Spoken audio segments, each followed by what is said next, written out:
Cold open: if your company is adopting AI workflows, remote support, cloud migration, or identity automation, today's security briefing is about the systems that sit closest to your keys and administrators. The central thesis is simple: control planes are now the highest value layer of modern infrastructure. When authorization, sandboxing, or token validation fails there, the consequence is not just one vulnerable app.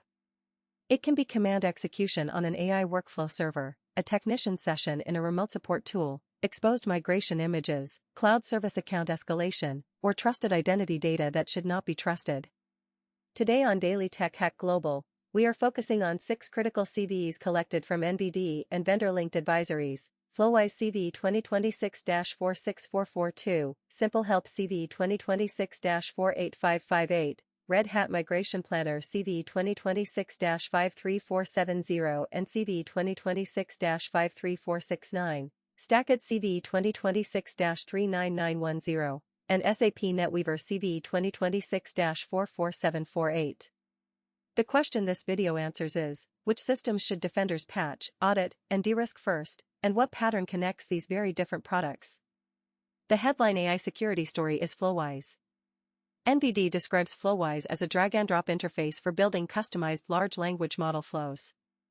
CV 2026-46442 AFX versions before 3.1.2. According to NBD, the custom function route lacked route-level authorization strong enough to prevent any authenticated user or API key from submitting JavaScript to the custom JS function node. In the common deployment case where E2B_PyKey is not configured, that code runs inside a Node VM sandbox. NBD says that sandbox can be escaped, allowing access to the host process and command execution through child_process. The CVSS score is 9.9, and Flowise 3.1.2 is the patched version. Why does this matter beyond one product?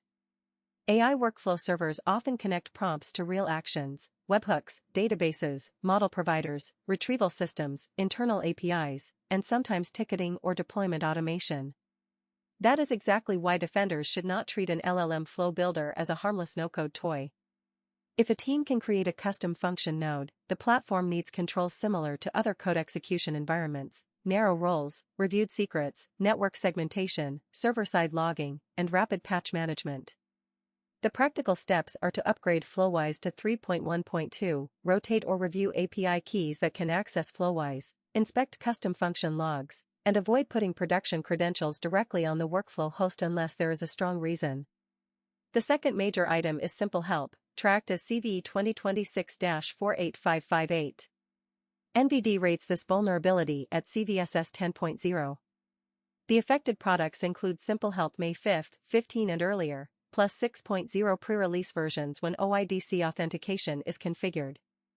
The NBD summary says identity tokens submitted during login may be accepted without verifying their cryptographic signature. In a vulnerable configuration, a remote unauthenticated attacker could submit forged identity claims and obtain a fully authenticated technician session.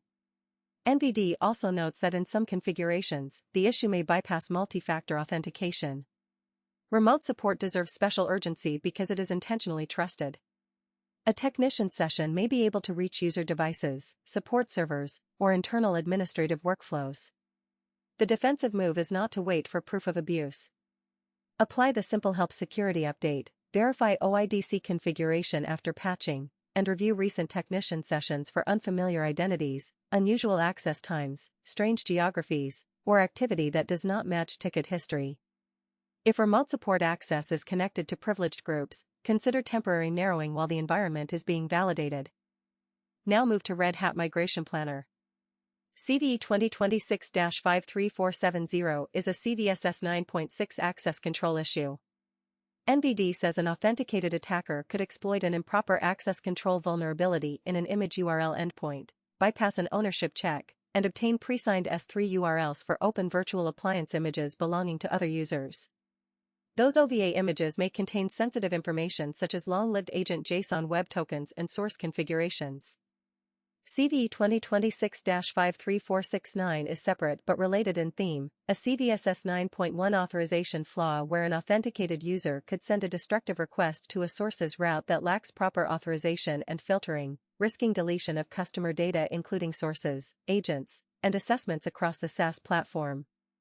The bigger lesson is that migration tools are security-sensitive inventory systems. They know what exists, how it is configured, and what credentials or agents make the migration possible. Pre-signed URLs are useful, but only if object ownership checks are reliable. Destructive routes are necessary for administration, but only if authorization and filtering cannot be bypassed. Teams using affected migration planner components should follow Red Hat guidance, review object access logs, look for unexpected delete operations, and rotate agent tokens if there is any reason to suspect exposure. The fifth story is STACKIT CVE 2026-39910. NVD describes a missing authorization check in the STACKIT IaaS API that could allow authenticated, low-privileged attackers to escalate privileges by attaching arbitrary service accounts to virtual machines they control. NVD says attackers could then query the instance metadata service to retrieve OAuth2 tokens, bypass tenant boundaries, and gain unauthorized control over an organization environment. The CVSS score is 9.8.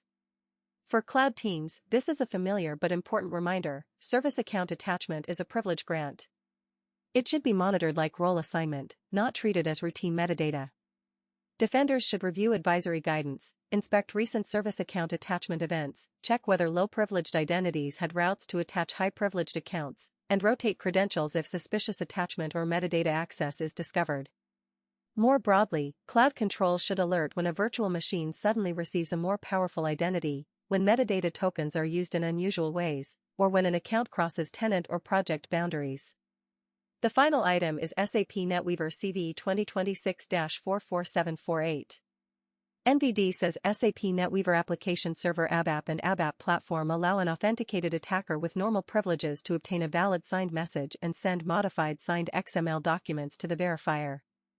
The risk is acceptance of tampered identity information, leading to unauthorized access to sensitive user data and potential disruption of normal usage. NVD rates the issue at CVSS 9.9. The defensive action is to apply SAP Security Patch Day guidance and monitor authentication, signed message verification, and identity-related events around affected systems. Here is the mid-video payoff: these stories are not random. Flowise is about executable AI automation. SimpleHelp is about identity verification inside remote support. Red Hat Migration Planner is about ownership checks and destructive SaaS routes. STACKIT is about service account boundaries and cloud infrastructure. SAP is about trusted identity assertions. The shared failure mode is misplaced trust after a user, key, token, or signed object appears valid. Security teams should ask a second question: valid for what, owned by whom, allowed under which policy, and logged where? For executives and product leaders, the consequence is prioritization. Patch the internet-facing and control plane systems first. Do not rank only by the brand name or by whether a bug sounds exotic. Rank by blast radius: tools that can execute code, start remote sessions, touch migration data, attach service accounts, or validate identity should move to the top of the queue. For developers, the lesson is to design authorization checks at the route and object level, not only at login. For security operations, the lesson is to correlate events: a new API key, a custom function, a support session, a pre-signed URL request, a service account attachment, and a suspicious identity assertion may each look small alone, but together they can tell the story of control plane compromise. The defensive checklist for today is practical. First, inventory AI workflow builders, remote support platforms, migration services, cloud service account flows, and SAP identity paths. Second, patch Flowise to 3.1.2 and apply the current vendor guidance for SimpleHelp, Red Hat Migration Planner, STACKIT, and SAP where relevant. Third, rotate narrowly scoped secrets that those tools can reach, especially API keys, agent JWTs, OAuth tokens, and service account credentials. Fourth, review logs for custom function execution, OIDC login anomalies, technician sessions, pre-signed URL access, destructive API calls, service account attachment events, metadata token usage, and signed identity message verification. Fifth, separate automation from production secrets wherever possible. To close, none of this requires speculative fear. The confirmed source facts already show why control plane security is becoming the core of AI and cloud defense. Automation is valuable because it can act quickly and broadly. That same power makes authorization, sandboxing, signature verification, and least privilege non-negotiable. If this briefing helped, subscribe to Daily Tech Hack Global for practical AI, technology, and cybersecurity analysis built for defenders, builders, and business leaders.